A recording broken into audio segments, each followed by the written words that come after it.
Xeela Fitness have been blowing up on YouTube, on Instagram, and really making some moves in the fitness space. Most people know the company through David Dobrik, a huge YouTuber who is friends with someone called Xeelaa, who founded the company. As the CEO, he is heavily involved in the company, selling supplements, workout programs. They've just introduced an app. Cool, sounds like any other fitness business. However, the reason they're breaking through in the industry is their transformation videos. They take creators and people that were in this vlog squad and transform them in a matter of months. These videos have intense titles like losing 50 pounds in 6 months. And it's not clickbait, these people actually lose that weight. The reason I want to talk about them today is the more these documentaries are coming out, the more uncomfortable it's making me. I want to run over what these transformation videos are doing, what they're teaching people, and the reality of losing weight, and why these transformation videos aren't the healthiest thing. So there are two main things they're doing in these videos to transform the people. One is a calorie deficit,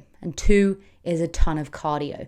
They're not really showing much more. There are some clips of them in the gym lifting, but it's majority cardio. They're also not outlining their diet. They imply that they kind of have some meal prep and they're following a nutrition guide, but it's not really detailed in the videos at all. So let's start with the calorie deficit.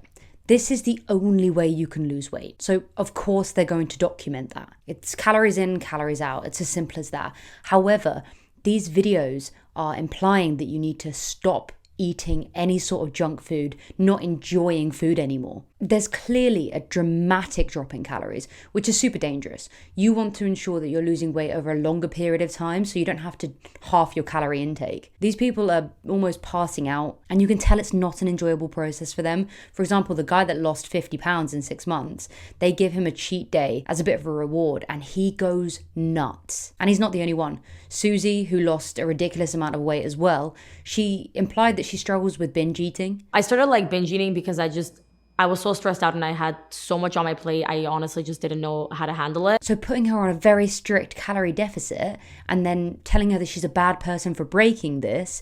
What happened is you got complacent. Is not healthy. That's a mental health disorder. If she struggles with binge eating and then when she gets her results in saying that she's actually put on weight, and you punish her, that's not going to create a healthy relationship with food at all. If you're dropping your calories to such a small amount, you'll also struggle to be doing everyday things. And it becomes a bit more of a challenge rather than a lifestyle choice. And this is proven by the fact that the guy that lost 50 pounds has put a lot of weight back on after the challenge. And this isn't something that most people want to do. They don't want to hit a goal and then take all those steps backwards. You want to make healthy decisions in your life which are sustainable. Telling someone they have to stay within a calorie goal is super restricting, and it's proven in all of their documentaries that they massively struggled, and it wasn't teaching them about food very much. It was more, don't eat this food and don't eat that much food, which this audience that's watching this stuff is pretty young, so I think it's just so dangerous. The other side is they're making them do so much cardio. Obviously you want to be in a calorie deficit to lose weight,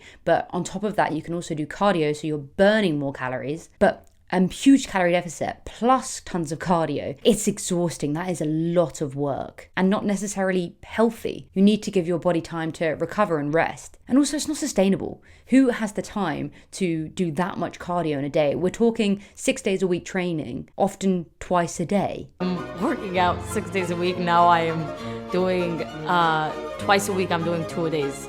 And I'm hitting 15,000 steps now. Obviously, these people are full-time influencers, so they don't have a full-time job, which makes it easier to dedicate a lot of time to cardio. However, that's not sustainable because a lot of the time they're not enjoying it. It's being forced upon them rather than finding a type of cardio they enjoy. For example, they might enjoy boxing, they might enjoy skipping, they might enjoy running, but all of them are forced to just run and run and run. Not everyone's a natural runner, yet they're all pushed to run.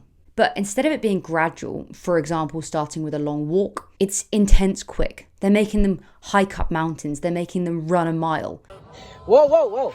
John, do not pass out, dude. To be sustainable, you want to make it enjoyable and fit it within your daily schedule. So a lot of people go for a walk in the morning to get their coffee, or they'll play basketball with their friends. Susie, who lost a ton of weight, says that at one point she was doing 15,000 steps a day on top of more cardio. That is exhausting stuff, especially if you're in a calorie deficit. The mental side of it was really interesting to watch because it is inspiring, especially for someone that may be watching it that's overweight. They see that something is doable and there's all this inspiring music, so it makes it really cool. But watching these people, how they're kind of treating themselves and the mental aspect of it is kind of sad. It's like before they lost weight, they were kind of mocked.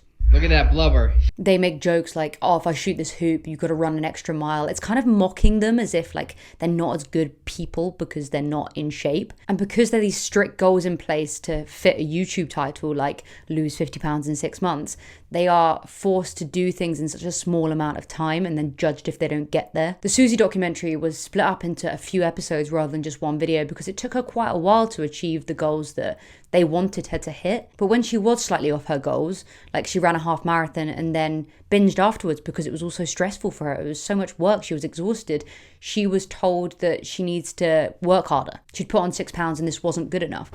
There is no more excuse. It's not the right way to treat your body and treat fitness as a whole. I get it's a business. They have to profit, they have to bring in money. But the way they're marketing it is as if the products they're selling are the reason that these people have lost weight and got the body that they wanted to, which definitely isn't the case. They're selling 8-week programs, 3-month programs linked to the creator in the videos, basically implying that that thing they're selling is why that person's lost weight. Same as protein powders and supplements, they're linking these to the transformation videos as if those are the things that have directly caused the transformation. And although it's not completely, this transformation happened because of this supplement or this transformation happened because we did this program, it's blurred. It's very difficult to tell, and their audience is young because they've come from YouTube and this whole vlog squad. So the comments, it feels sad, but they're obviously profiting a lot, because they've started to introduce different influencers who haven't done transformations with them and started selling products through them. Like Harry Jowsey, they've released a fitness program with him and he's openly says that he's on TRT. Are you on TRT? I am on TRT. Okay. What led to that decision? I went and did my blood and my doctor was like, hey, like your test levels are fine. You could be better. Oh no. And hyper-optimization. And I was like, let's fucking juice me up. No way. Are you aware of the risks?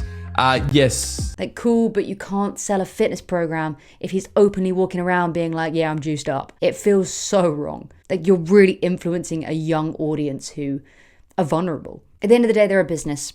I get it. However, these transformation videos and the products linked to it just feel wrong. Selling resistance bands linked to the transformation that lost someone 30 pounds is mad. Those resistance bands didn't make her lose 30 pounds. The huge calorie deficit and the huge amount of cardio did. But I'd love to know your thoughts on Xeela, thoughts on their transformation videos. Drop a comment below.